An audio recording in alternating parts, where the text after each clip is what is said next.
안녕하세요. 셀프운영입니다. 저번 시간에는 클라우드 NMS 시스템을 구축을 완료를 했고요. 이게 구축이 완료됨에 따라서 홈 시큐리티에 대한 부분도 대부분이 완료가 된 것 같아요.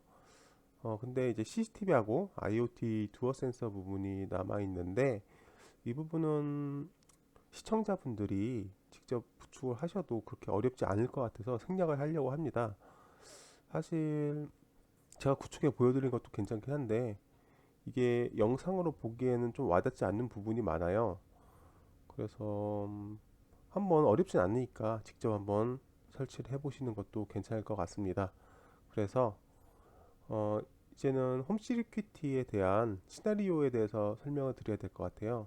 이 홈 시큐리티의 목적은 외부인이 침입을 했을 때 이 홈 시큐리티가 설치된 구축이 완료된 곳에 침입을 했을 때 사용자가 바로 그 사실을 알 수가 있어야 되는 거거든요. 그럼 그 부분을 어떻게 알 수가 있는지에 대해서는 저번에도 간략하게 말씀을 드렸고, 그래서 이제 침입자가 어떤 형태로 이 홈 시큐리티가 구축된 곳에 침입을 할 수가 있는지를 시나리오로 구성을 해본 겁니다. 그래서 네 개 정도로 나눌 수가 있었고요. 그래서 첫 번째는 일단 뭐 빌라가 될 수도 있고 단독주택이 될 수도 있겠지만 그 문을 일단 들어가서 저희 집 호수가 있는 곳에 앞에까지 도달했을 때를 가정합니다. 그렇게 도달했을 때 일반적으로는 출입문은 뭐 키를 통해서 열 수 있는 방법이 있는데 그거 말고 이제 도어락 같은 경우도 있죠. 도어락은 비밀번호를 입력하든가 마스터 키를 갖다 대서 여는 형태인데 일반적으로는 마스터 키는 많이 안 쓰고 패스워드를 이용한 방법을 많이 쓰는 것 같아요. 그래서 그런 부분들은 해제하고 침입을 하는 경우가 생기겠죠. 그렇게 문을 열게 되면 일반적으로 저희 홈 시큐리티에는 IoT 두어 센서가 있어서 이 문이 열리는 순간 이 IoT 두어 센서는 신호를 인터넷 쪽으로 보내고 스마트폰에 신호가 와서 그 외부인이 침입했다는 것을 이제 알 수가 있는 겁니다. 예, 그런 형태인 거고, 그리고 그 사실을 모르던 침입자가 안쪽으로 더 들어가는 순간 이 CCTV가 침입자의 그 센서에 담겨서 CCTV는 그 사실을 또 인터넷을 통해서 사용자한테 보내는 거죠. CCTV가 그걸 왜 어떻게 할 수가 있느냐? 그런 부분은 CCTV에도 이제 센서가 있어요. 계속 영상을 보고 있다가 내용이 바뀌는 순간 그걸 탐지해서 인터넷으로 보내는 거거든요. 그러면 이 스마트폰으로 그 해당 애플리케이션을 실행을 하게 되면 몇 초간 움직임이 있었던 그 화면 영상을 볼 수가 있게 해줍니다. 요즘 CCTV IP 카메라에는 대부분이 있는 기능이고요. 저도 CCTV 이거를 옛날 한 4, 5년 전에 구매했던 건데도 그런 기능이 있었어요. 그러니까 지금도 아마 구매하면 그런 기능은 다 있을 거라고 생각이 들고요. 근데 이렇게 간단하게 아주 심플하게 출입문만 그냥 해제하고 들어오는 솔직한 그런 형태면 참 좋은데 그렇지 않은 경우를 대비해서 이렇게 시스템을 만들어 놓은 거거든요. 그래서 첫 번째 시나리오는 가장 간단한 형태였는데 두 번째 시나리오는 이 도어락을 해제하고 그 다음에 인터넷선을 자르는 겁니다. 예를 들면 이제 이 홈 네트워크에 연결되어 있는 인터넷선, 뭐 광 케이블이나 동축 케이블이 될 건데 이걸 자르고 들어가는 거예요. 그렇게 되면 기존의 시스템 같은 경우에는 전부 다 이쪽 홈 네트워크에 연결이 되어 있기 때문에 다 무용지물이 돼 버리거든요. 그리고 이 무용지물이 된다는 의미는 신호를 바깥쪽으로 보낼 수가 없다는 얘기예요. 그렇기 때문에 외부에 있는 사용자는 그 사실을 알 수가 없는 거죠. 그래서 이 홈 시큐리티에는 다양한 방법 중에 이제 LT 네트워크를 구축해서 신호를 바깥쪽으로 보낼 수 있는 방법을 생각해낸 거예요. LT 네트워크는 무선이기 때문에 뭐 방법이 없죠. 그렇기 때문에 이렇게 치밀하게 네트워크 선을 자르고 들어온다 하더라도 외부에 있는 사용자는 그 사실을 알 수가 있습니다. 그럼 세 번째로 이건 좀 어려운 방법이고 그럴 가능성 거의 없는 위험한 방법이기 때문에 그럴 가능성이 거의 없기는 한데 이런 방법이 있어요. 예를 들면 이런 시스템이 구축됐을 거라는 것을 예상해서 들어가기 전에 전기선을 내리고 차단시키고 아니면 자르고 들어가는 거죠. 그렇게 되면 어차피 이런 시스템들이 구축이 되어 있을 거라 하더라도 네트워크가 다 잘려버리기 때문에 어차피 외부로는 통신이 안 될 것이고 그렇기 때문에 자신이 들어온 것을 발각될 일은 없을 거다. 예, 그렇게 알아볼 수가 있는 거죠. 하지만 그래서 그렇게 잘린다 하더라도 첫 번째로는 여기 내부에 있는 배터리를 통해서 CCTV와 LTE 네트워크에 전력이 공급이 되고 있기 때문에 시스템에는 영향이 없는 거죠. 뭐 홈 네트워크는 죽게 되겠지만, 그리고 홈 네트워크가 죽게 되면 외부에 있는 클라우드 NMS 시스템인 이 자빅스가 계속 신호를 보내고 있다가 신호가 끊기는 것을 발견하게 되면 거기에 이제 로그상에 쌓이게 되죠. 언제부터 언제까지 끊겼었다라고 이 MySQL에 그 데이터 로그가 쌓이게 됩니다.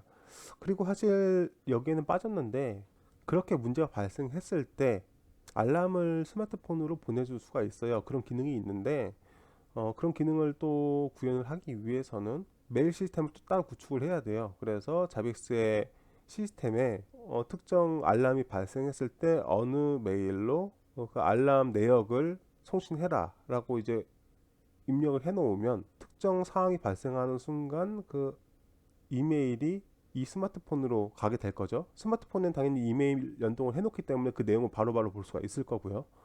그런 형태로 사실 그렇게 하는 게 맞아요. 왜냐면 외부에 있는 사용자가 하루 종일 NMS 시스템 보고 있을 수는 없는 거잖아요. 뭐 간략하게 간단하게 가끔씩 보긴 하겠지만 특정 상황이 발생할 때까지 계속 모니터링 할 수는 없는 거기 때문에 그런 시스템을 구축하는 게 맞겠지만, 여기서는 또 그런 내용까지 들어가게 되면 좀 어려워질 것 같아서 일단 그 내용은 뺐습니다. 그래서 이제 이 홈 시큐리티로 그런 외부의 침입을 탐지할 수 있는 방법을 이제 구축을 했는데, 그거 말고도 또 다른 방법이 있을 수는 있어요. 예를 들면 집에는 출입문이 있는데 창문도 있잖아요.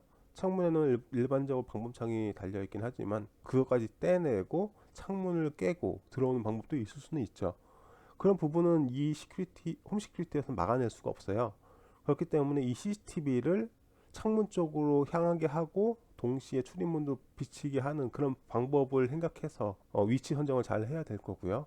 그거 말고 또 다른 방법이 있다면 창문 쪽에도 이런 듀오 센서와도 같은 그런 비슷한 장치들이 있기 때문에 그런 장치들을 거기다 설치를 하면 됩니다. 그러면 창문이 열리거나 뭐 어떤 진동이나 뭐 그런 일이 생겼을 때 그것을 탐지할 수 있는 시스템을 구축을 하면 될 것 같긴 해요. 그래서 그런 식으로 막게 되면 될 것 같고요. 그리고 뭐 다른 방법이 있을까도 생각은 해봤는데, 여기 LTE 네트워크와 AP에 대해서 전파 신호를 어떻게 좀 방해하는 그런 기술을 사용하게 되면 사실 이것도 좀 어려울 것 같긴 합니다. 왜냐하면 여기 있는 장비들은 사실 탐지할 수 있는 장비가 이 두 개가 있잖아요. CCTV와 하고 IoT 두어 센서인데, 이 두 가지는 와이파이를 이용하고 있기 때문에 와이파이 신호가 제대로 잡히지 않거나 어떤 방해가 발생을 한다면 신호를 못 보낼 수도 있는 거거든요. 그래서 외부에 있는 어떤 침입자가 들어오기 전에 어떤 신호를 보내서 이 와이파이를 방해한다면, 신호 주고받는 것을 방해한다면 어쩌면 이 시스템이 또 제대로 작동하지 않을 그럴 가능성도 존재는 합니다. 그래서 완전 무선으로 하는 거는 좀 바람직하지 않고, 예전에 제가 말씀드린 이 CCTV 부분을 DVR로 바꾸고, 그리고 CCTV와 하드디스크 설치를 해서 구축하는 게 가장 바람직할 것 같아요. 예전에 말씀드렸던 IP 카메라의 그 취약점 부분 말고라도 이런 가능성도 있어요. 뭐 그럴 가능성은 거의 없기는 하지만 그 DVR이나 CCTV를 신뢰할 수 없는 그런 상황일 수도 있거든요. 그런 경우 IP 카메라는 무조건 내부에서 외부로 데이터를 보내는 형태이기 때문에 사실 막기가 어렵습니다. 그걸 막게 되면 외부에서 CCTV를 볼 수가 없기 때문에 일반적으로 방화벽이라는 장비를 통해서 내부에서 외부로 나가는 패킷을 제어할 수는 있겠지만, 그렇게 그걸 막게 되면 외부에서 CCTV를 볼 수가 없기 때문에 설치 하나만 하나가 되는 경우, 그렇게 되기 때문에 DVR을 설치를 하고 그 다음에 외부에서 내부로 들어오는 형태, 그런 형태를 바꿔버리고 방화벽에서는 제어를 하는 거죠. 근데 이 설치한 DVR에 예를 들어서 뭐 백도어라든가, 뭐 저도 그럴 가능성은 거의 없다고 생각하지만 그런 게 만약이라도 설치가 되어 있다면 이 DVR에서 외부로 패킷을 보내는 경우가 생길 수가 있는 거거든요. 왜냐면 뭐 일반적으로 백도어라는 건 그런 형태, 그 백도어가 설치된 장비가 외부에 있는 중앙에 있는 서버 쪽으로 패킷을 보내는, 영상 데이터를 보내는 그런 형태이기 때문에 그런 형태를 막을 수 있는 거는 좀 심플해요. 그거는 방화벽이 이 공유기도 이제 하나의 방화벽인데 이 방화벽에서 내부 이 IP를 가지고 있는 DVR이 가지고 있는 IP를 외부로 보내는 걸 차단해 버리면 됩니다. 그렇게 되면 만약에 백도어가 설치가 돼 있다 하더라도 외부로는 데이터를 보낼 수가 없어요. 방화벽이 다 막을 수 있는 거거든요. 가끔 보면 뭐 방화벽을 우회한다 뭐 이런 표현을 쓰면서 방화벽이 무슨 무용지물인 것처럼 하는 그런 영화 같은 게 있는 것도 같은데 사실 제가 알기로는 절대 불가능합니다. 다른 루트가 있기 때문에 그게 가능한 거지 방화벽을 직접 뚫은 게 아니에요. 그거는 방화벽에 직접 뚫었다는 얘기는 방화벽에 그런 룰셋이라고 하는데 그런 정책들이 없기 때문에 방화벽을 바로 통과할 수가 있었던 거거든요. 그러면은 CCTV를 보는 건 문제가 없느냐? 외부에서 CCTV 보는 것도 문제는 없습니다. 내부 이 CCTV가 가지고 있는 IP가 외부로 나가는 걸 막았기 때문에 그리고 실질적으로 스마트폰이 외부에 있는 스마트폰이 CCTV로 요청을 해서 그 데이터를 받아간 형태이기 때문에 문제는 전혀 없어요. 그래서 만약에 설치를 하게 된다면 DVR로 설치하는 게 가장 좋고 지금 같은 경우에는 한번 이런 시스템을 구축하는 거에 위를 두면 좋을 거기 때문에 IP 카메라로 먼저 한번 해보고 그 다음에 괜찮을 것 같다 싶으면 아니면 카메라 좀 많이 달아야 된다 싶으면 관리하기도 쉽거든요. DVR을 설치를 하게 되면 그래서 그런 형태로 해도 괜찮을 것 같습니다. 예, 일단 시나리오는 일단 이 정도로 마무리하면 될 것 같고요. 이렇게 해서 시즌 1은 마무리해도 될 것 같아요. 사실 그렇게 어려운 내용도 아니었고 그냥 간단하게 어떤 장비들이 연결되어서 어떤 역할을 할 수 있는지 간단하게 그것만 보는 거였기 때문에 하지만 시즌 2부터는 조금 프로그래밍적인 부분이 좀 많이 들어갈 거예요. 뭐 파이썬이라든가 뭐 부트스트랩도 들어갈 거고 장고도 들어갈 거고 어쩌면 스크래피도 들어갈 수 있어요. 크롤링을 하기 위해 사용하는 뭐 그런 프레임워크이라 보면 되는데 일단 예, 여러 가지 준비를 하고 있으니까 많은 시청 부탁드리겠고요. 그러면 예, 시즌 2에서 뵙겠습니다. 감사합니다.